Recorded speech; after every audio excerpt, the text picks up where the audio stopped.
Ne e mirëpresim edhe vlerësojmë shumë njohjen e re.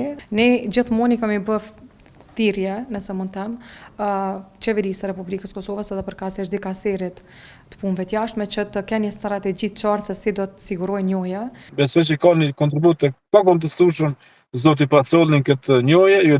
Po, kjo njohje nga Kenia na vjen si pas më shumë se 4 viteve kur patëm njohjen e fundit që ishte njohja nga Izraeli. Pra, kanë qenë më shumë se 4 vite që kjo qeveri nuk ka arrit me siguru njohjen nga asnjë shtet mosnjës i Kosovës.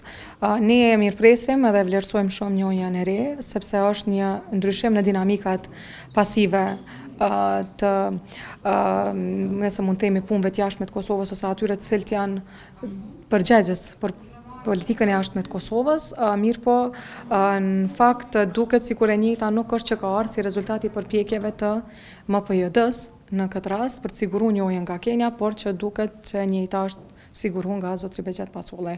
Natyrisht ne do të rezervoheshim diskutonim më tepër rreth kësaj për faktin që ka shumë mungesë të informacioneve se si konkretisht ka ardhur deri te njohja.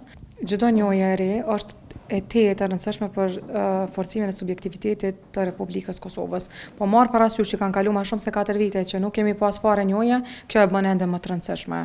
Ne gjithmonë i kemi bë thirrje, nëse mund të them, qeverisë së Republikës Kosovës edhe përkatësisht dikasterit të punëve të jashtme që të kenë një strategji të qartë se si do të sigurojë njohja, sepse njohjet janë të domosdoshme për me forcuar subjektivitetin e Republikës, por edhe për me garantuar edhe më tutje pavarësinë edhe subjektivitetin ndërkombëtar të Kosovës.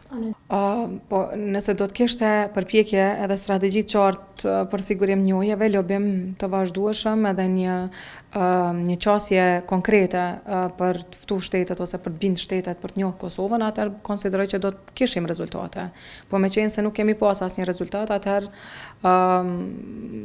i mund t'i faturohet MPJD-s si dështim në këtë drejtim. Ka mungesë të lobimit, ka mungesë të një strategjie të qartë se si të arrijë njohjen dhe punës konkrete në këtë drejtim. Një njohje shumë e rëndësishme dhe kjo padyshim që e forcizon subjektivitetin juridik të vendit tonë në arenën ndërkombëtare. Është dashur të ketë diplomaci më aktive, por po në lama të anash po fokusohem te kjo fundit. Kontributin, besoj që ka një kontribut të pakontestueshëm zoti Pacolli në këtë njohje. Ju dini që ai ka pa bë një njoftim gjyshtë një kohë më herët rreth asaj që se institucionet e Kosovës duhet ta presin leadershipin e këtij shteti, bashkëpunojmë me ta sepse njohja vetëm është e kryer dhe kjo është ajo që mund të them tash për tash.